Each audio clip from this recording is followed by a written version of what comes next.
la naturaleza de su objeto, están destinadas a extraviarse en un laberinto de espejos? ¿Por qué y para qué indagar en las ficciones de la memoria?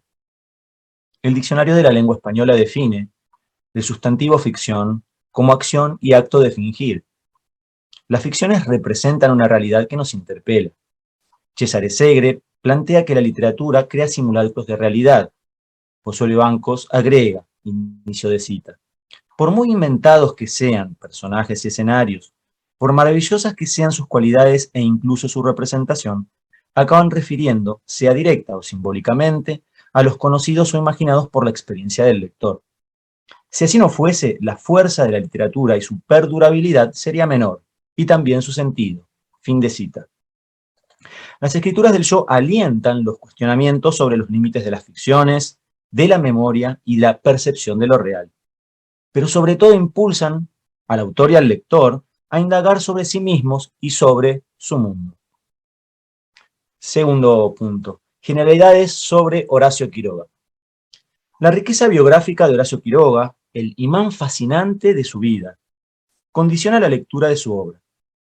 Las anécdotas sobre la vida del escritor, copiosas, algunas casi inverosímiles, parecen difuminar la frontera entre lo histórico real y lo imaginado. Las muertes trágicas, sus amores desiguales, sus invenciones y sus negocios casi siempre fallidos. A 100 años de la publicación de la obra de Quiroga, Leonard Fleming rastreó la historia de la lectura crítica. Según Fleming, lo escrito, abundante y a veces contradictorio, tiene un denominador común. La fascinación por el hombre ha sido perjudicial para la crítica, dado que el interés biográfico supera la voluntad de interpretación de los textos. En ocasiones, la crítica se parece a la creación literaria. Por ejemplo, Héctor Murena, en El pecado original de América, dice, inicio de cita, porque Horacio Quiroga se empeñó en ser serpiente que se arrastra con temor y odio, en ser un árbol que se calcina bajo el sol, en convertir a su alma en el alma de un mensú que asesina fustazos, en morir envenenado por las picaduras de serpiente, devorado por las hormigas, en volverse loco de soledad y espanto, para poder arrancar a esas extremas experiencias su secreto para humanizarse. Fin de cita. Entendido mito como persona o cosa rodeada de extraordinaria admiración y estima, ¿puede pensarse a Horacio Quiroga como mito? Si es así, ¿quiénes contribuyeron a generarlo? Principalmente los testimonios biográficos directos y emotivos, por ejemplo, los textos del autor y las biografías que escriben sus amigos, Delgado y Brignole por un lado, y Martínez Estrada por otro. Para el público general, como dice Fleming, la imagen más difundida de Quiroga es la de un hombre estrafalario, gran contador de historias fuertes de la selva y de su vida. No obstante, también hay quienes intentaron desenmascarar el mito. En esta línea, Jorge Luis Borges expresó, inicio de cita, Horacio Quiroga es, en realidad, una superstición uruguaya. La invención de sus cuentos es mala, la emoción nula y la ejecución de una incomparable torpeza. Fin de cita.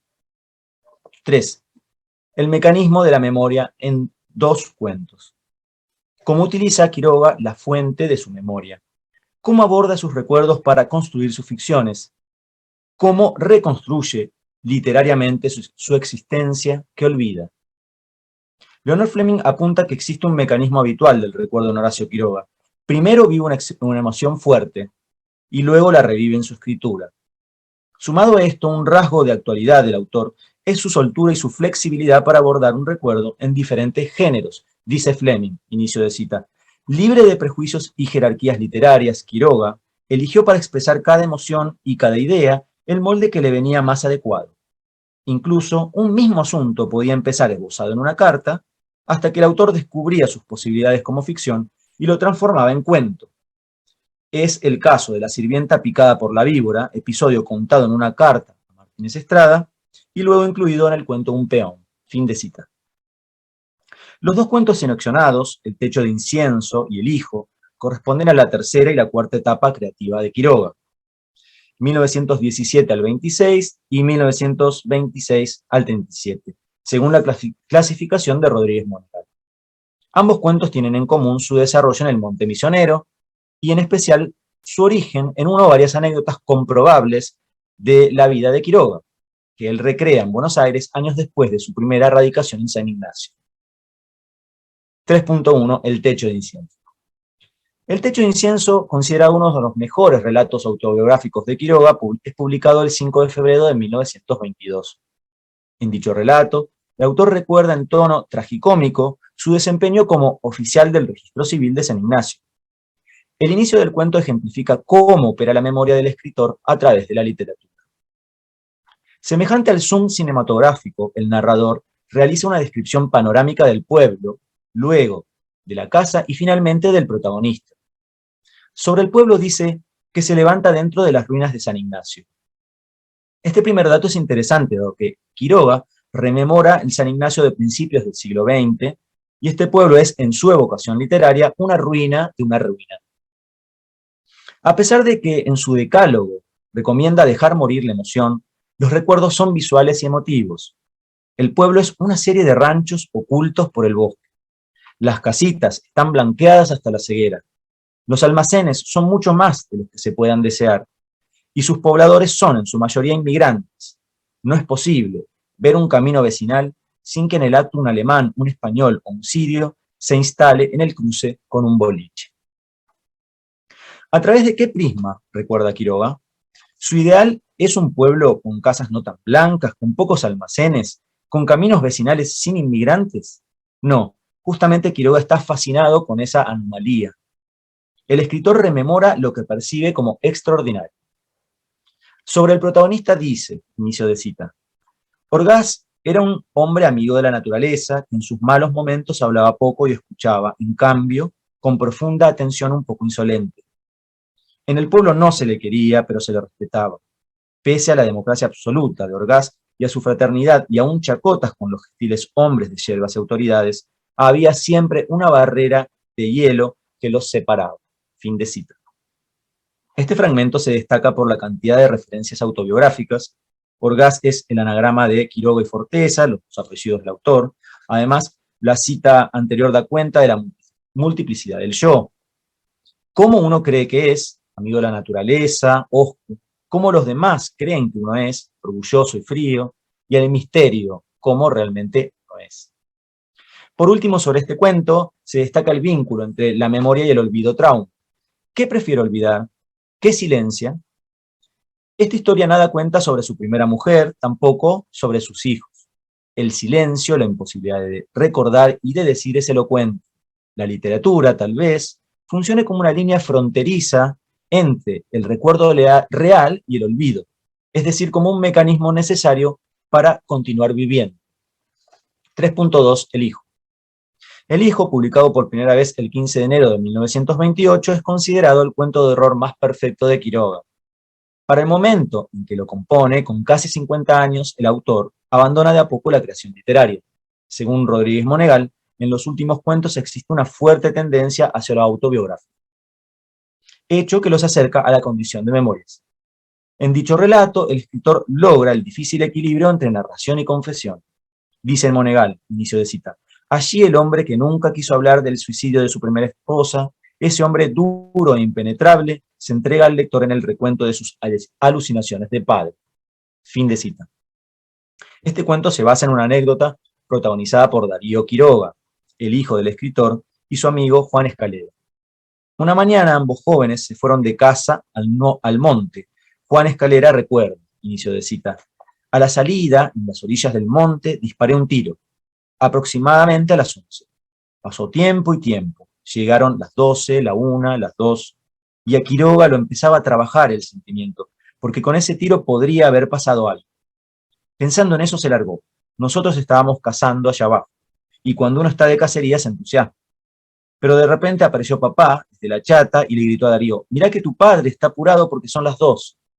Quiroga ya se había marchado, desesperado y afligido. Fin de cita. Es cierto que la ficción tergiversa la verdadera historia. Darío Quiroga no muere en un accidente de caza. Sin embargo, como dice Monegal, el amor y la ternura del padre en el cuento constituyen la esencia de la personalidad del hombre duro y solitario que fue Quiroga. A modo de cierre, Horacio Quiroga ha ficcionalizado diversos momentos de su vida, a lo largo de toda su carrera. Para ello se ha valido de múltiples géneros: ensayo, diario íntimo, correspondencia, pero es en la literatura donde encontró el medio más eficaz para crear y recrear su vida gracias a su talento imaginativo. Tal vez la frase que mejor sintetice la nebulosa biográfica sobre Horacio Quiroga la expresó Ezequiel Martínez Estrada, cuando dijo que la vida del escritor uruguayo, llena de aventuras, de amores desencontrados, de riesgos y peripecias, es la más interesante de sus historias. Muchas gracias.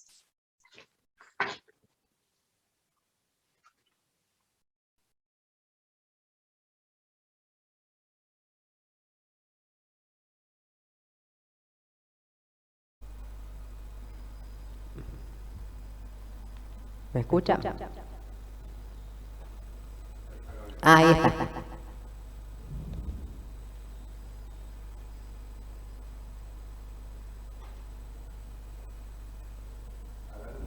Gabriela, ¿me escuchás? ¿Podrías seguir vos? Sí, por supuesto. Gracias. ¿Se escucha bien? Sí. Bueno, buenas tardes a todos, a todas. Es un placer estar en este evento, en esta mesa. El trabajo que yo voy a presentar aborda dos novelas: Sangre en el ojo, de Lina Meruane, y Ensayo sobre la ceguera, de José Saramago. Y la intención es buscar indagar en estas obras las poéticas de la visualidad en las producciones literarias de los últimos años, así como la simbología asociada al ojo. Analizaremos entonces las distintas representaciones de la ceguera en la articulación del hombre con el mundo contemporáneo y la corporalidad. Asimismo, indagaremos las relaciones con la epistemología y la subjetividad. En este sentido, nociones como la de modernidad líquida y ceguera epistémica serán puertas de acceso para el análisis de la novela saramaguiana, en tanto que ceguera y miradas borrosas se ubican fuera del marco epistemológico dominante en la autoficción de la autora chilena. El pacto ambiguo en Sangre en el ojo. La novela de Lina Meruane narra la historia de una mujer chilena, Lucina, que tiene un derramamiento ocular mientras se encuentra en una fiesta con amigos en Nueva York. Este hecho es el punto de partida de una escritura que irá recuperando elementos autobiográficos en torno a la enfermedad y la vista. La ceguera es el tema que permea las relaciones personales y su articulación con el mundo exterior. La narración en primera persona nos describe el derrotero entre el estallido de la sangre en el ojo hasta la cirugía que promete restituir la visión. En este camino, Lucina irá definiendo el vínculo con su pareja, con su madre, con su país y con su profesión de escritora. El texto se ubica en el límite entre las memorias, como proyecto inicial, y la novela, materia en la que devino, de acuerdo a lo referido por la misma autora. Siguiendo a los ya clásicos estudios de Alberca, podemos posicionarla entonces en un espacio en tensión entre pactos de lectura antitéticos que producen perplejidad y ambigüedad. La noción de autoficción, definida inicialmente por Dubovsky, se caracteriza por un pacto ambiguo que surge de su hibridez y se encuentra conectada con la incertidumbre que define el mundo contemporáneo. Está flanqueada por el pacto autobiográfico, como lo ha postulado Luyen, y el pacto ficticio.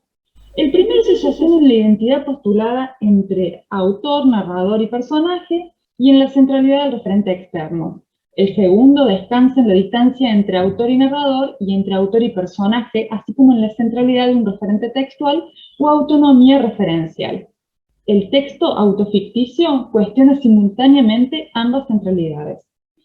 En este sentido, si no es posible alcanzar la verdad sobre la propia vida, sostiene Alberca, y cito, la ficción da un rodeo o un circunloquio por las mentiras como la única manera posible de llegar a la inacible verdad. Fin de cita. Esta estrategia no es propia de la época actual. Basta referirnos al juego metaficcional ampliamente explorado por las artes barrocas. Como sostiene Corby, cito, cuando la sociedad cree que el mundo es ilusorio o falso, el drama dentro del drama se hace metáfora de la vida misma. Fin de cita. Distinguimos de este modo que en la base de las escrituras autoficcionales hispanoamericanas están vinculadas con la crisis del contrato mimético y con la tensión de la ilusión biográfica, como postuló Bourdieu. Desde el marco expuesto, nos interesa indagar el punto de mira que le permite a Meruane construir un relato signado por la ambigüedad. La ceguera de la protagonista, sus miradas borrosas, su posicionamiento como víctima y victimaria alternadamente se constituyen en estrategias para cuestionar los marcos dominantes. Como veremos a continuación, la autora teje la historia de su propia pérdida de la visión desde un relato signado por la fragmentación y la búsqueda. Identidad y memoria. En este punto es necesario señalar que la producción literaria precede y acompaña lo que se conoce como expansión de la cultura de la memoria. Y refiere que el movimiento memorialista coexiste con la valoración de lo efímero, el ritmo rápido, la fragilidad y la transitoriedad de los hechos de la vida. Esta cultura de la memoria es en parte una respuesta o reacción al cambio rápido y a una vida sin anclajes o raíces, tal como lo formula Schelling. Es también una respuesta a los intentos de indultar en los periodos neoliberales. En la novela de Meruane se sostienen dos concepciones. Por un lado, la comprensión de las identidades como constructos provisorios y, por otro, la conciencia de que en las identidades narrativas se hilvanan fragmentos divergentes. Como define Stuart Hall, aunque en algunos momentos se produzcan encerramientos provisorios, la identidad está continuamente en formación, en proceso. Al mismo tiempo, cito, la identidad es una narrativa del sí mismo, es la historia que nos contamos de nosotros mismos para saber quiénes somos, fin de cita, y es constituida en parte por la representación. En términos de Riquet, debe ser entendida como un sí mismo como otro. Las nociones de mismidad e ipseidad permiten pensar lo que cambia y lo que perdura de la experiencia, de su expresión y de la comprensión que puede tenerse. Esta postura representa una alternativa tanto al esencialismo de una identidad fija y a la disolución de la identidad. En conversación con Guadalupe Nettel, Meruane refiere que el acontecimiento traumático relatado en el inicio de la novela había ocurrido 10 años antes de la escritura de Sangre en el Ojo. Durante ese lapso fue elaborando una serie de textos memorialistas, pero sin encontrar el tono, hasta que advierte que, y cito a la autora, ya no me interesaba contar la historia como era y entonces la historia empezó a devenir una novela. La génesis de su ensayo Zona Ciega, publicado en 2021, se encuentra ligada a estas decisiones escriturarias porque allí retoma, y cito a Meruane, algunas de las cosas que yo hubiera contado en la novela si hubiera sido memoria. En el proyecto de la autora chilena convergen entonces la expresión de la complejidad y la conciencia de la imposibilidad de reducir un hecho vital a esquemas mecánicos. Como señala Dost, en relación con la nueva pasión biográfica, la identidad, cito, es plural, multiforme, proliferante a la manera del rizoma, fin de cita, y al enfrentarse con el tiempo, cito, sufre en esa trayectoria múltiples alteraciones que suscitan un incesante desplazamiento de las líneas de acuerdo con ritmos no lineales a partir de fragmentos temporales, fin de cita. En este sentido, Meruane subvierte el marco epistemológico dominante. El cuerpo de la protagonista aparece como un espacio de resistencia al asumir una actitud de no sometimiento, una especie de invulnerabilidad que la torna victimaria. La configuración de un cuerpo violentado, femenino y ciego, deviene en cuestionamiento de las miradas hegemónicas. El cuerpo también es, por extensión, metáfora de la comunidad. En Chile, la casa entera está armada contra mí, sostiene en un momento la protagonista, y en ese simbolismo involucra el vínculo con su madre. Dos escenas resultan claves para comprender esta resistencia. Por un lado, el recorrido que Lina realiza por las calles de Santiago con su hermano, durante una breve estadía en su país natal, y los momentos previos a la cirugía. En el primer caso, la primera escena, rememora las esquirlas del golpe. Esto es el bombardeo a la Casa de la Moneda en 1973, que significara el derrocamiento de Salvador Allende e inicio de la dictadura de Pinochet. Y cito, ¿y los hoyos en la moneda? ¿Cómo se te ocurre?, contestó con impaciencia, si la reconstruyeron hace siglos.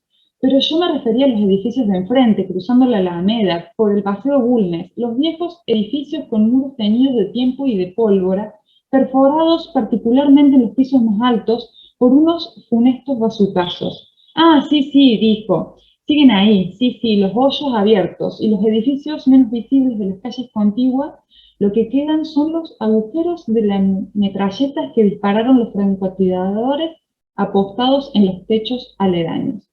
Fin de cita de la novela. El hecho político que refiere está asignado por la violencia, por la ceguera del pueblo, por el sometimiento, y vuelve a aparecer en Zona Ciega a partir del movimiento social de 2019, el despertar de Chile, en la postdictadura, durante el cual se ejerce, entre otras, una violencia literal y simbólica muy concreta, disparar a los ojos. El saldo fue más de 400 ojos perdidos. En relación con lo anterior, también hace referencia a la pintura Gaseados, en la que John Singer Sargent, en 1919, retrata una fila de soldados cegados con gas durante la Primera Guerra Mundial. Hacia el final, el relato de la operación muestra la completa desprotección y despersonalización imperante.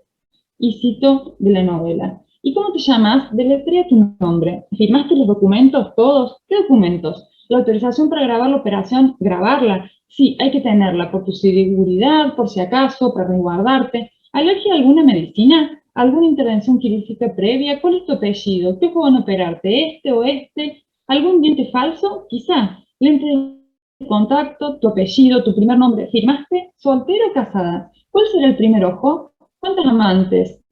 ¿Mujeres o solo hombres? Dígale al médico que lo autorizo, pero que quiero copia. ¿Pareja estable? ¿Algún aborto inducido legal? ¿Cuántos? Fin de cita. Cegar a la ciudadanía y espectacularidad de la violencia son temas que se ligan con el cuerpo de la ciega repentina que construye con su voz la historia de Sangre en el Ojo. Ciencia ficción en ensayo sobre la ceguera. Desde otro punto de mira, la novela de José Saramago nos va a presentar un balance finsecular para revelar la incapacidad de usar la razón en defensa de la vida. Esta obra ha sido considerada como una novela de ciencia ficción, en tanto despliega una reflexión filosófica sobre la existencia humana. Se alza una expresión de desencanto frente a la amenaza autodestructiva de la razón, orientada hacia el progreso como fin en sí mismo. Los personajes asisten al colapso de las instituciones, atraviesan el horror por la supervivencia y se encuentran obligados a empezar de nuevo. En las páginas iniciales, ni bien el primer ciego intenta buscar una respuesta a su súbita enfermedad, el médico refiere a la vista como posibilidad de conocimiento. La enfermedad aparece espontáneamente y desata una cadena de contagios que alcanza a todas las personas, a excepción de la mujer del médico, y da lugar al colapso de las instituciones. Encontramos a lo largo de la narración distintos sentidos asociados a la ceguera. Entre ellos, emerge el de la ceguera como una suspensión de la conciencia moral. La animalización de las personas se observa en un doble plano, en la representación de la relación entre sanos y ciegos, y también en las luchas que se libran en el interior del manicomio en que los ciegos son confinados. El hambre, la violencia y el abandono muestran un espacio distópico que conduce a la única persona vidente que reside allí a afirmar: si pudieras ver tú lo que yo estoy obligada a ver, querrías ser ciego. El gobierno carece de capacidades para dar respuesta a esta epidemia, que desde el inicio intenta ocultar tras la expresión de mal blanco y así evitar la malsonante palabra. Se dice que se espera que entiendan el aislamiento como un acto de solidaridad, sin dejar de mencionar que, cito de la novela, abandonar el edificio sin autorización supondrá la muerte inmediata. Fin de cita. Que no tendrán asistencia en casos de incendio, agresiones, desórdenes o cualquier dolencia y que ante fallecimientos, cito, los internos enterrarán el cadáver sin formalidades en el cerrado. Fin de cita. En cierto modo, inicialmente los ciegos pueden ser confinados hasta su aniquilación por su incapacidad de producir. Conformarían una subclase, una absoluta imposibilidad de pertenecer a la comunidad.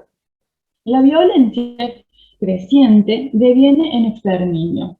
El comandante dijo esta mañana que, y cito, el problema de los ciegos solo podrá resolverse a través de la liquidación física de todos ellos, los habidos y los por haber, sin contemplaciones falsamente humanitarias. Fin de cita. Cuando tienen la oportunidad de conectarse con información que proviene del exterior del manicomio, advierten que están cada vez más lejos de comprender la enfermedad. Los medios de comunicación repetían media docena de palabras, vacías de contenido. En los gobernantes priman el desconcierto, la inoperancia para tratar la epidemia y la necesidad de mantener una imagen favorable. Serán los militares, claro está, quienes ejecuten las decisiones más criminales.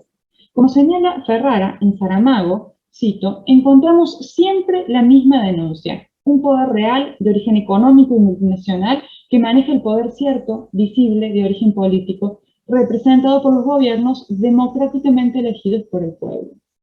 Fin de cita.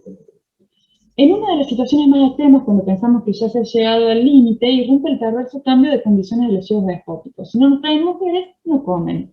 Allí, el horror del desmoronamiento físico es superado por el horror del ultraje, al límite de la muerte misma. El infierno del infierno, se dice en la novela. El hombre, definitivamente, se convertiría en el lobo del hombre, ha dicho el autor unos años más tarde. Este hundimiento se produjo en simultaneidad a la revelación por parte de la mujer del médico, a la chica de las gafas oscuras, de que conserva su visión. Y concluye la escena simbólica en que las mujeres lavan sus cuerpos, como lo harán hacia el final en el balcón con la lluvia. Las mujeres resucitan unas en otras, leemos en Ensayo sobre la ceguera. Entonces, ante la humillación, el caos y la muerte, serán los ciegos oprimidos los que subleven y entre tanto ha nacido la luna, otra claridad en el mundo de la ceguera blanca. Interesa resaltar en este sentido el simbolismo de la luna y el sol a lo largo de la historia. Así, comprende la mujer que puede revelar al grupo su verdad y que la ceguera también es esto, dice el personaje, es vivir en un mundo donde se ha acabado la esperanza. Las mujeres lavan sus cuerpos y a través del fuego sobre los ciegos dictadores llegaron a las puertas del manicomio. Encuentran en libertad una ciudad poblada de ciegos, abandono, podredumbre, en la que los objetos que los hombres han creado en su provecho apenas tienen utilidad. La esperanza se encarna en ellas y será la mujer del médico la que sostenga y conduzca el grupo. En una conferencia, en 1997, el autor rememora el proceso de escritura y expresa: me di cuenta de que el personaje, la mujer, no podía ser ciego, porque era capaz de compasión, de amor, de respeto, de mantener un sentido de profunda dignidad. Fin de cita. La historia de Saramago puede leerse como un espejo de las múltiples fracturas en el tejido social. El mundo está todo aquí dentro, dice la mujer del médico. Y más adelante, frente a la creciente violencia entre los ciegos, lamenta: ciegos contra ciegos, nunca pensé que viviría para ver una cosa así. Como explica Bauman en Modernidad Líquida, la desintegración social es resultante de la nueva técnica del poder. Cito: cualquier trama densa de nexos sociales, y particularmente una red estrecha con base territorial, implica un obstáculo que debe ser eliminado, y el derrumbe, la fragilidad, la vulnerabilidad, la transitoriedad y la precariedad de los vínculos y redes humanos permiten a esos poderes actuar. Fin de cita. La novela parece mostrarnos el apogeo del fin del compromiso mutuo. El individuo es el enemigo del ciudadano, y el nosotros es un conjunto de yos, es una suma de partes, una suma de soledades. Además, asevera Bauman, en esta modernidad se busca como una necesidad y desafíos perpetuos el progreso. Pero ahora, y cito, el progreso está privatizado porque el mejoramiento ya no es una empresa colectiva, sino individual. Fin de cita.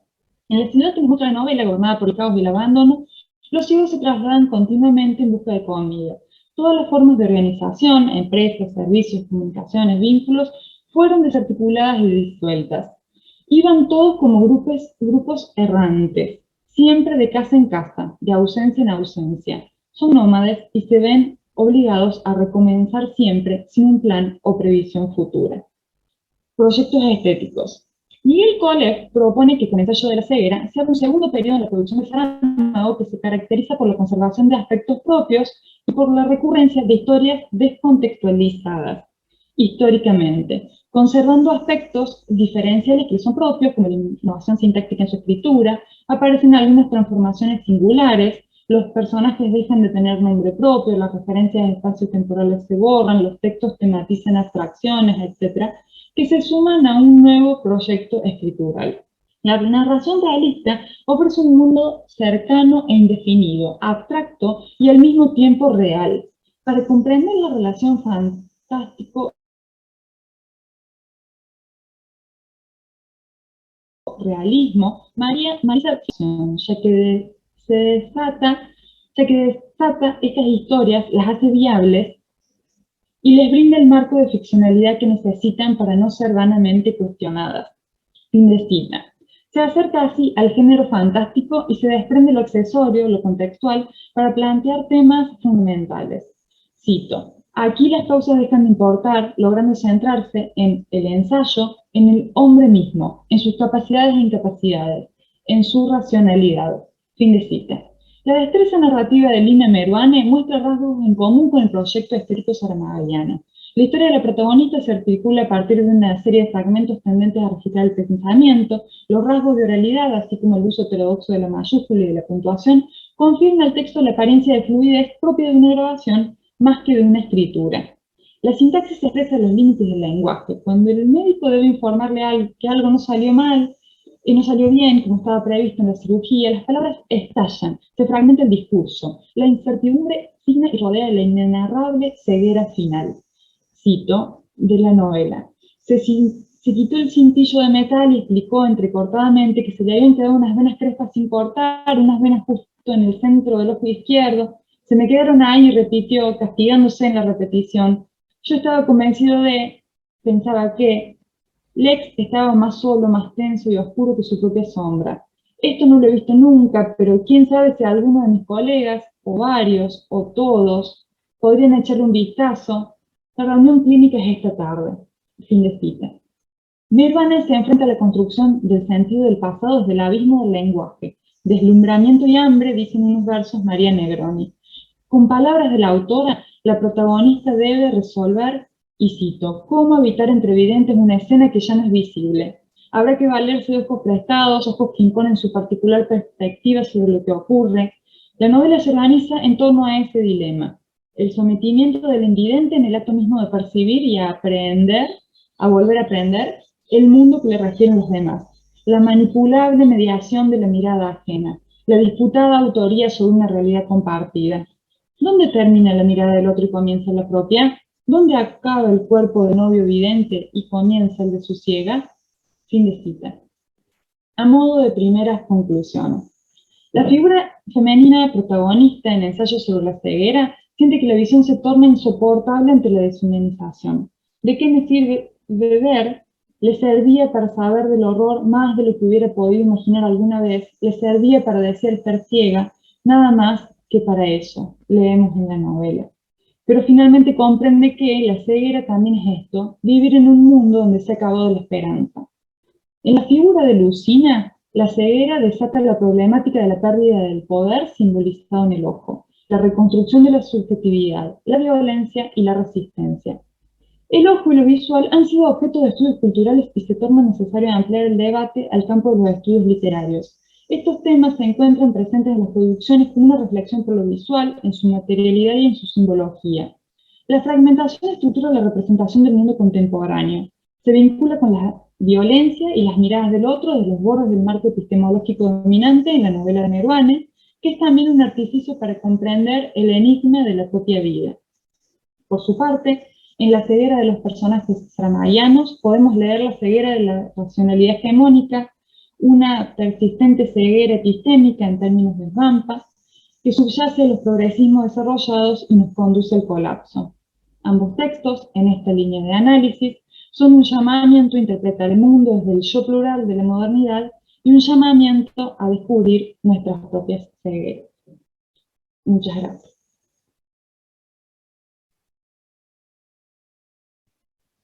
Y ahora vamos con el último trabajo de esta mesa, que es el trabajo de Hugo sobre la adaptación al cine del libro autobiográfico de Reinaldo Arena, Antes que anochezca, ¿no? Perfecto, comenzamos. Buenas tardes, muchas gracias. Estoy contento de estar aquí con ustedes en la mesa, en parte. Qué mejor que discutir sobre escrituras autobiográficas y biográficas que en la Argentina, ¿no? Un país que desde luego es faro en este campo. Un campo que, por lo demás, no es mi campo de investigación por extenso. Yo provengo recientemente de hacer investigaciones sobre ensayo y ensayo cinematográfico y no lo que de autobiografismo hay, desde luego, en estos géneros difusos, sino otros aspectos. Pero justamente estos diálogos entre géneros literarios y géneros cinematográficos inestables, ¿no? Es lo que me ha llevado a plantear esta propuesta de investigación, como bien ha dicho Patricio, que se ocupa de revisar cómo se adapta cinematográficamente un texto que se presenta en principio como una autobiografía, y ya desde luego desde esa primera parte tiene un problema que tengo que resolver en esta investigación, y es el hecho de que el texto no lo escribe propiamente Reinaldo Arenas, sino que tiene una intervención editorial, porque el texto es la transcripción de una grabación que hace Reinaldo Arenas, pues ya en bastante agónico, enfermo, a punto de morir. Y se adapta cinematográficamente en una película del año 2000 dirigida por Julian Schnabel. Voy a leer el texto. Los estudios que se ocupan de los entrecruces teóricos entre cine y literatura se han concentrado en la adaptación en términos de fidelidad, intertextualidad o traducción intersemiótica, estudios del guión como género literario, las relaciones entre géneros literarios y cinematográficos, las teorías incoactiva y terminativa, los horizontes de expectativas o la recepción entre lectores y espectadores, o fórmulas narrativas concretas. En este marco, los estudios de la adaptación al cine del yo autobiográfico constituyen, al menos en la exploración que he hecho hasta ahora, un campo por explorar o al que vale la pena prestarle atención. Sí se registran, en cambio, estudios del llamado hibridismo cinematográfico, que se ocupan, por ejemplo, del biopic de personajes históricos o de la llamada autobiografía cinematográfica, es decir, de la apuesta fílmica experimental o documental del discurso del yo del cineasta y de sus nexos con el filme-ensayo o el ensayo cinematográfico. Sobre este tipo de discurso, centrado en el cineasta, que no en una figura de autor literario, se han estudiado formatos como el de diario, retrato autobiográfico o historia familiar. Como se echa de ver, entonces, vale la pena prestarle atención a este posible campo de vacancia. Voy a presentar uno de los aspectos que propongo para este proyecto macro. Desde luego, por la extensión, solo voy a tratar de abordar bien este aspecto, que es la relación entre los incipit y los excipit de la autobiografía y la forma en que se adaptan de acuerdo con la teoría del comienzo y final narrativo, o la incoactiva y la terminativa cinematográfica. Entonces, el incipit, desde el análisis, en la autobiografía ha sido concebido como una escena arcaica. Esto es uno de los dispositivos centrales de la autobiografía, en cuanto que su principio, cito a Scarano, citando a Rosas, es la puesta en funcionamiento de la memoria a través de su unidad básica, el recuerdo, cierro cita. Continúo. Para Rosas, esta escena arcaica, cita, funda el pacto autobiográfico, termino cita, y es justo del incipit de donde parten las relaciones entre autor, narrador y personaje mediante una temporalidad retroactiva.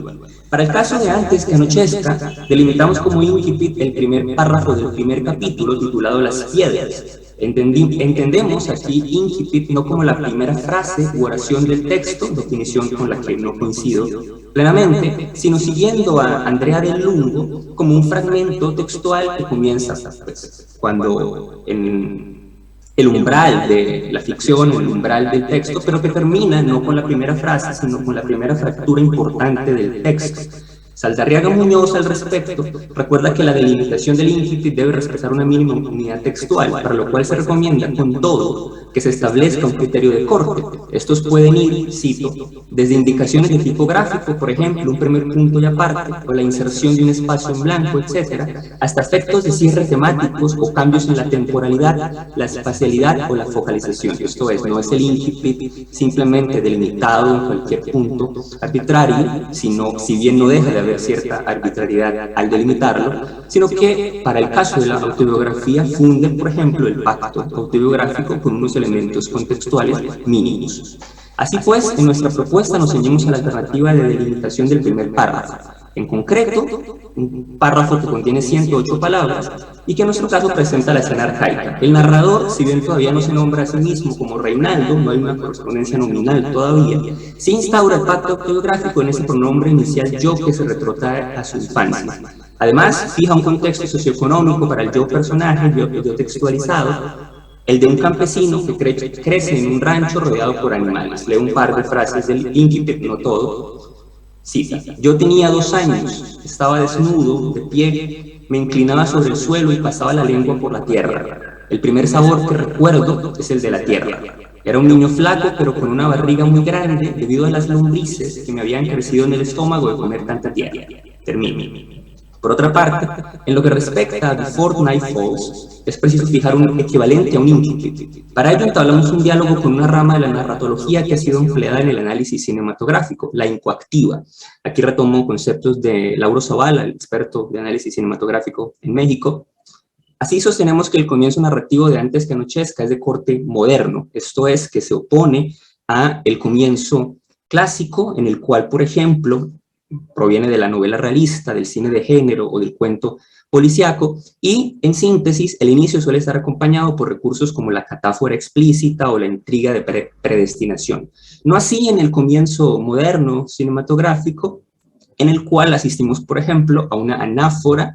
Hay un quiebre entre nivel de la historia y nivel del relato, son comienzos ambiguos, y en el caso de estas películas que adaptan textos autobiográficos, tenemos a un narrador, como es en el caso de Before Night Falls, que se ubica desde luego en un punto de su vida posterior a aquel que comienza a narrar o sobre el cual narra, que es sobre su infancia, como es propio de la autobiografía, por supuesto. El narrador de la autobiografía de Arenas se retrotrae in medias res a una escena arcaica, a partir de un objeto que pone en funcionamiento el dispositivo de la memoria, el sabor de la tierra. En Before Night Falls, pues, se adapta el incipit de la autobiografía en un comienzo narrativo que fijaremos en el periodo segundo 53, minuto 2:35. En cuanto al comienzo narrativo de la película, partimos del segundo 53, por cuanto antes de ello asistimos simplemente a los créditos del director y del productor, unos paratextos que se pueden comentar en otro momento. Pero desde el segundo 53 asistimos a un comienzo narrativo igualmente moderno. Lo anterior, por cuanto comienza a su vez in medias res, el yo narrador Marco en off, lo escuchamos, no lo vemos, recuerda una escena arcaica de su infancia. Lo primero que vemos es una escena boscosa ubicada por la inclusión del texto Oriente-Provence, Cuba, 1943, alusión que alude al yo empírico Reinaldo Arenas, nacido el mismo año en Holguín, provincia de Oriente, en Cuba. En el minuto 1:16 aparece la voz en off del narrador que instaura el pacto autobiográfico en una intervención que se sostiene hasta el minuto 2:35. Leo un par de frases, está en inglés porque la película es original en inglés. Trees have a secret life that is only revealed to those who are willing to climb them. I do not remember when I was born. Continúo. Así en el minuto 1:30 aparece el yo personaje, un bebé cargado en brazos por una mujer. La cámara se ubica en plano medio sobre la mujer, lo que permite que el bebé destaque. I do not remember when I was born, afirma el narrador, con lo que se establece una relación entre el narrador y el bebé en escena. El siguiente cambio ocurre en el minuto 1:53, cuando vemos al mismo personaje, ahora 2 o 3 años mayor. El niño juega con una botella de vidrio en medio de la tierra, lo que recuerda el elemento que activa el funcionamiento de la memoria en la autobiografía. La escena se cierra con un traveling out, movimiento de cámara, que nos permite ver al fondo un rancho, el mismo de la autobiografía. De esta forma, tanto el incipit de la autobiografía como el comienzo de la narrativa establecen una suerte de diálogo complementario.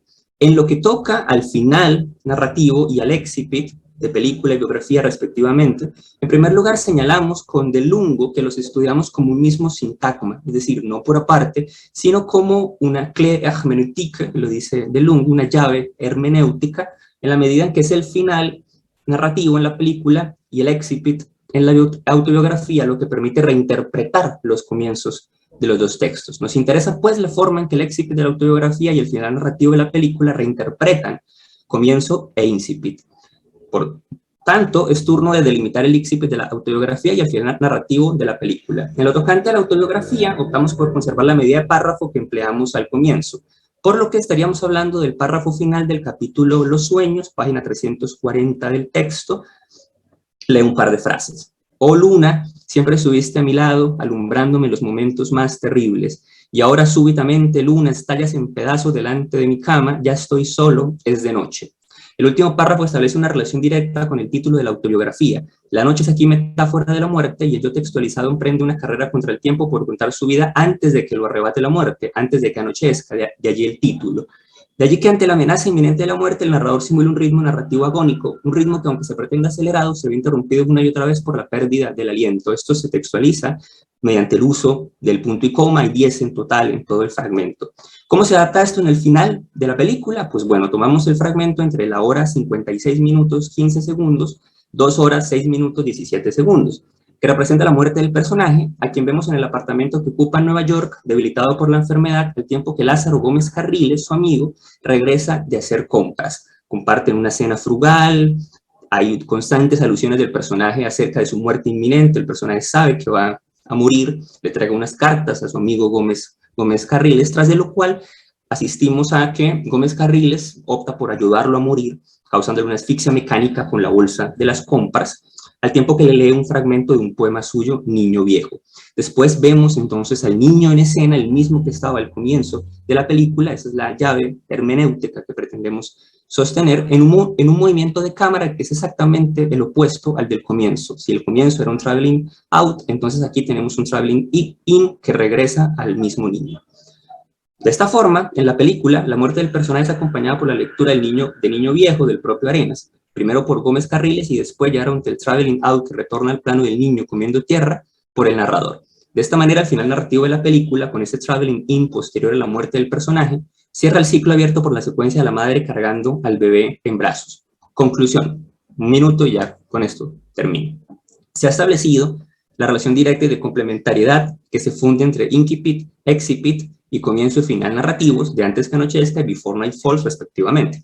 Se comprueba cómo no solo incipit y excipit son un mismo sintagma de análisis en que el primero contiene la llave hermenéutica que permite reinterpretar el segundo, sino que además esta relación se replica en el comienzo y el final narrativos de la película.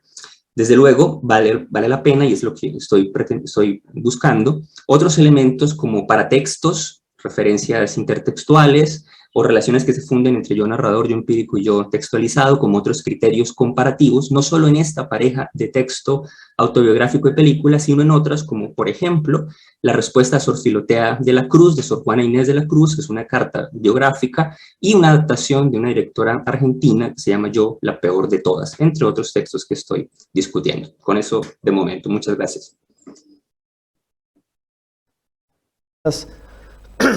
Quería hacer como estuvimos haciendo hasta ahora en las otras mesas, como un comentario general, y después los que participaron en la mesa presentando sus trabajos pueden sumar a eso. Quiero decir, no van a hacer preguntas, o por lo menos no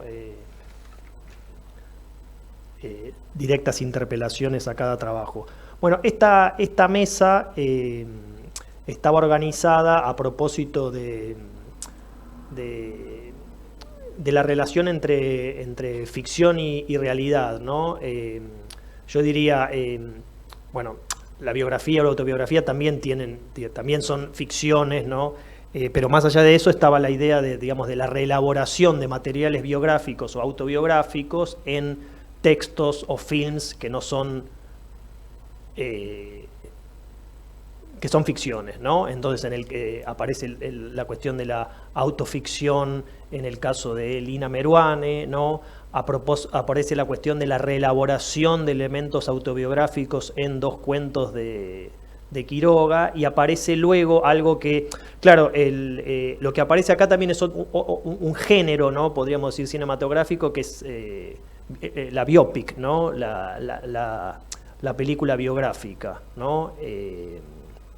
Que en este caso, digamos, aseguraría una cierta fidelidad, ¿no? Digamos, en el sentido de que no se inventa una vida, sino que se la estaría contando, ¿no? Pero aparecen todas las cuestiones, digamos, del cine de ficción, que era, digamos, quizás la pregunta que te quería hacer, ¿cómo se llama? Hugo, a propósito de tu exposición. Entonces, simplemente quería hacer un comentario de cada una. A propósito de la exposición de Gabriela, noté ahora, no lo había notado antes, conozco el libro de Saramago y leí varias veces la novela de Lina Meruane, pero no lo había advertido tanto, que digamos que los 2 textos uno los podría vincular con lo que creo que ahora se llaman las narrativas de la enfermedad, ¿no? ¿No? Que hay, digamos, hay mucho escrito sobre esto, ¿no? Digamos, el relato en primera persona de la enfermedad, ¿no? Ahora, lo que notaba en tu trabajo era que aparece, ¿no? Digamos, y lo biográfico acá en el sentido de lo vital aparece en el sentido de la enfermedad, ¿no? Digamos, del padecimiento del cuerpo a propósito de la ceguera. Pero que en los 2 libros, ¿no? Tanto en el de Saramago como en el de Lina Meruane, aparece una especie de, digamos, aparece la enfermedad como un cuerpo que padece una enfermedad, ¿no? Etcétera, pero aparece también una especie de dimensión alegórica, digamos, ¿no? De esa enfermedad, que es la cuestión de la ceguera a propósito de digamos, un estado del mundo o Chile, ¿no? Entonces me parece que los textos trabajan con esas dos cuestiones, ¿no? Digamos, con la enfermedad, ¿no? Y con contar la enfermedad, pero también con no quedarse solamente ahí, sino de transformar en eso digamos, en una especie de ensayo, de interpretación, ¿no? o de intervención en determinado momento, ¿no? En el caso de Lina Meruane, a propósito de Chile especialmente, ¿no? Y en el caso de Saramago, más bien como una especie de mirada sobre el mundo, ¿no? Medio pesimista, etcétera, ¿no? Después, en el caso del trabajo de Juan Pablo, lo que aparece es, digamos, la pregunta a propósito de dos cuentos de, digamos, cómo aparecería ahí reelaborada, ¿no? La vida de Quiroga, ¿no? Digamos, le pasaron tales y tales cosas y el mejor modo de contarlas no es en un relato autobiográfico, sino en dos cuentos, ¿no?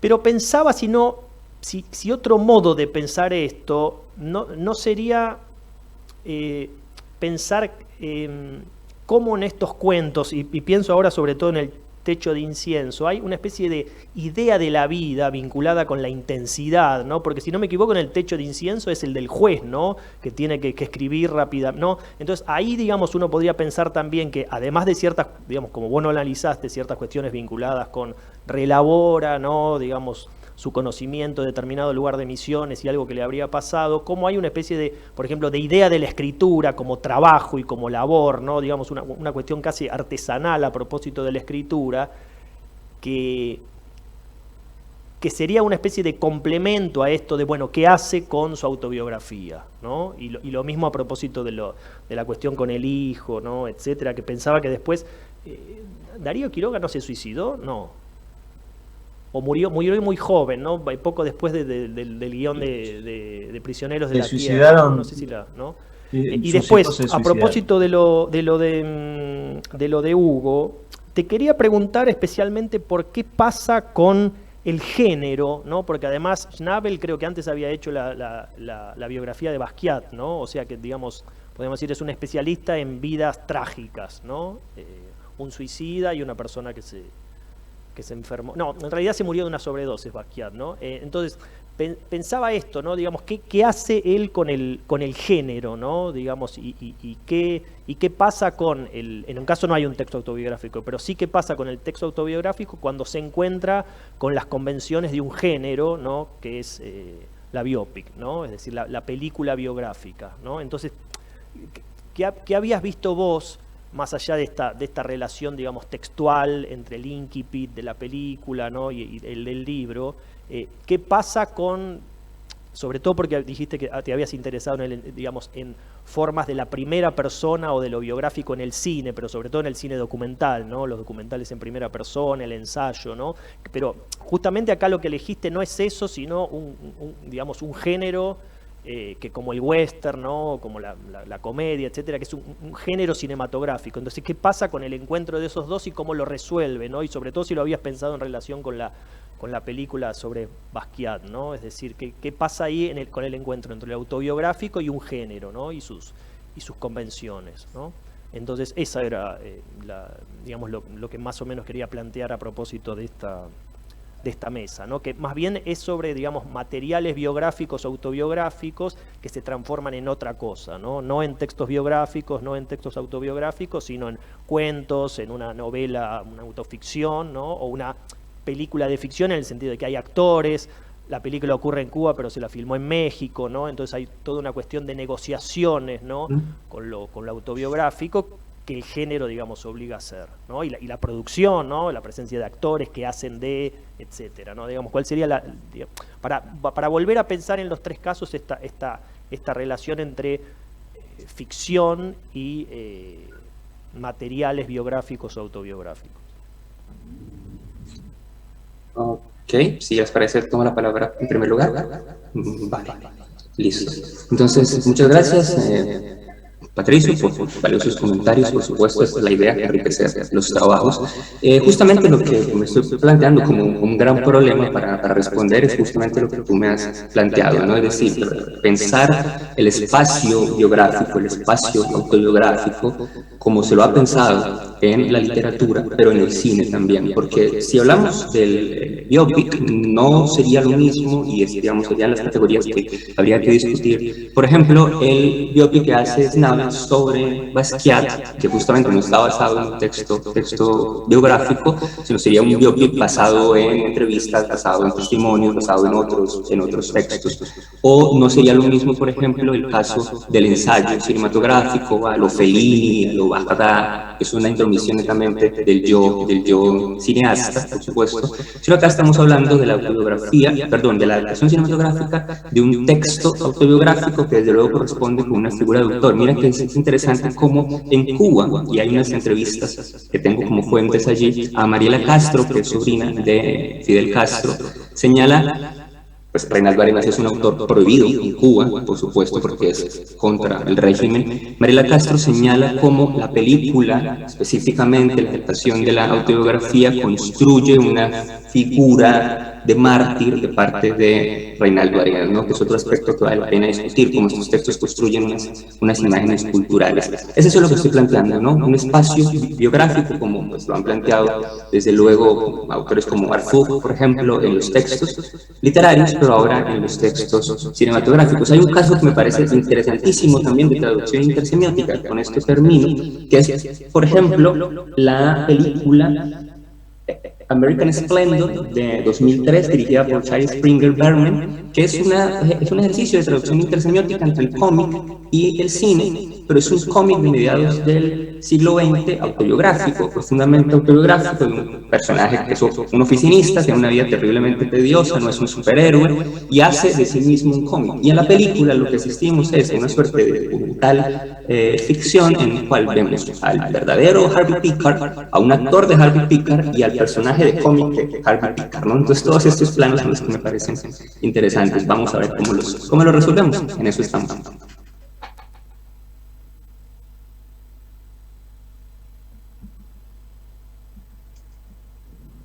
No sé si Gabriela o Juan Pablo querían sumar algo, etcétera, a propósito.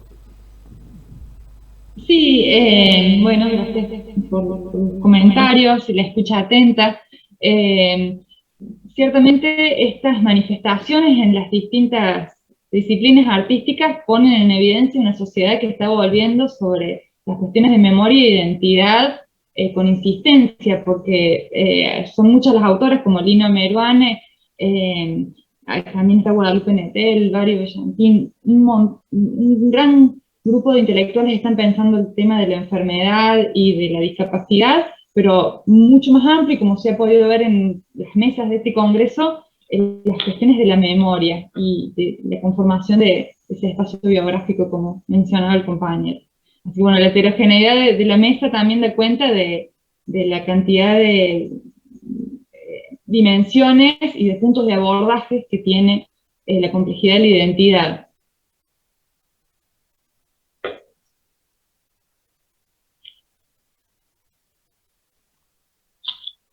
Bueno, muchas gracias.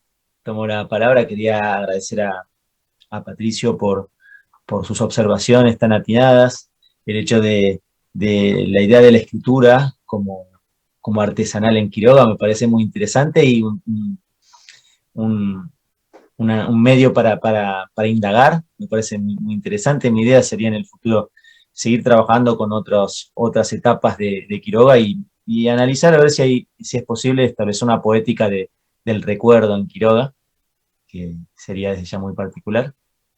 Y desde ya, bueno, como último comentario es celebrar estos encuentros, ¿no? que hacen un análisis acerca del yo, ¿no? Un análisis acerca de lo biográfico y de su límite con lo literario, más en esta época, ¿no? Pensando que en esta época el sobrevalorización de lo tecnológico y ¿no? Volver a lo humano y volver al recuerdo si bien la escritura, bueno, leí hace poco, Platón le hace decir a Sócrates que la escritura favorece el olvido, ¿no? Cómo fueron cambiando a través de los siglos la valoración de la escritura. Pero bueno, ahora hay una sobrevaloración de lo tecnológico y me parece interesante volver un humano, ¿no? Y celebro estos encuentros que nos permiten reflexionar sobre el tema. Gracias.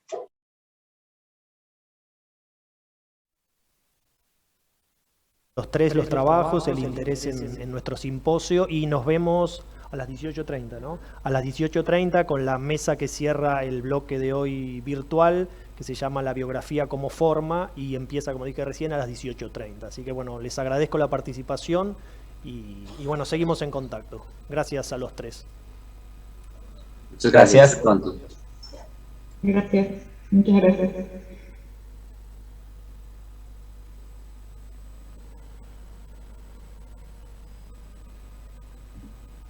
Ya terminó lo de YouTube, ¿no? Sí.